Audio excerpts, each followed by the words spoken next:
Gue tidak pernah memaksa karena perubahan itu yang lebih kuat motivasinya adalah dari dalam diri masing-masing. Setiap yang disampaikan, setiap yang menyampaikan sebatas fungsinya cuma sekedar narik, mancing, ngingetin, ngarahin, nasihat dan segala macam. Keputusan tetap kita yang pegang. Bahkan gue pernah sampaikan sekeras apapun orang tua kita bilang A, keputusan tetap ada di tangan kita. Ya Teh Uni ada tahu. Ya kan? Sekeras apapun orang tua kita menentukan kita A, kita sendiri yang tetap memutuskan. Benar kan? Orang tua dari kecil ya tahu. Apalagi orang lain. Itu aja. Orang tua aja yang udah ngomongin nanti lo begini ya. Ah, apaan sih Pak? Apaan sih? Apalagi orang lain, logikanya seperti itu. Artinya nggak akan pernah masuk omongan siapapun kalau misalkan kita nggak pernah rasa di sini. Kita nggak punya keinginan sedikit pun untuk belajar berubah. Karena tujuan daripada revolusi mental adalah untuk yang pertama berbenah diri. Kemudian baru membangun keberanian. Kemudian baru membuka pola pikir. Kemudian ya hal-hal baik yang ingin kita perbaiki dalam diri kita sehingga akan jadi lebih baik. Walaupun sampai dengan saat ini nggak ngerti yang baik itu seperti apa sih.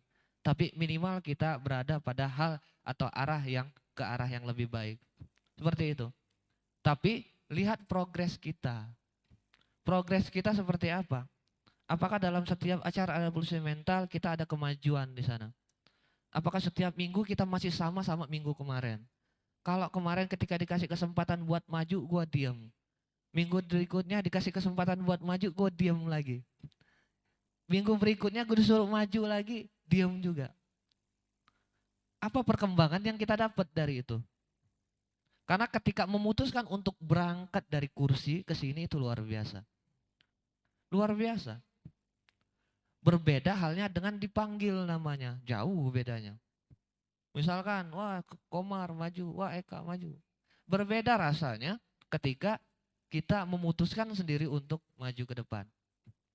Hal yang ini gak akan pernah kita dapat di luar sana. Karena kesempatannya pun gak ada. Maka dari itu, manfaatkan. Manfaatkan apa yang ada di dalam revolusi mental ini. Ketika kesempatan itu muncul, ambil. Ambil. Jangan sampai, ya itu tadi, peribahasa yang lama itu gak usah dipakai lagi. Kan gue udah sering maju, giliran yang baru lah maju gitu. Udah gak usah dipakai lagi. Karena ini kebutuhannya buat kita pribadi. Buat kita pribadi, bukan buat yang lain. Apakah dengan orang lain yang sering maju kita pun akan jadi lebih baik? Enggak.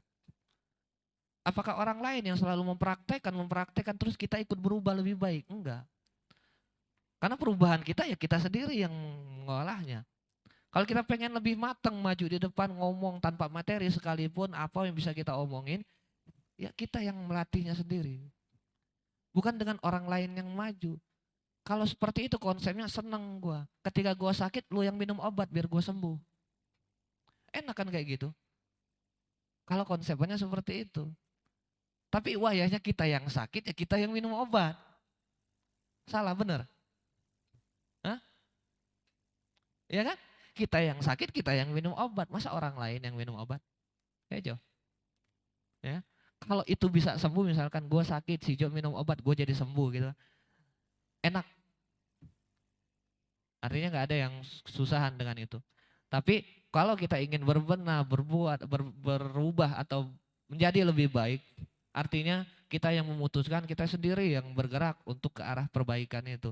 Kalau kita pengen selangkah lebih maju terus, ingin terus maju, kita sendiri yang mengolah atau mengaturnya tadi, bukan orang lain. Orang lain cukup jadi teladan, contoh, perbandingan.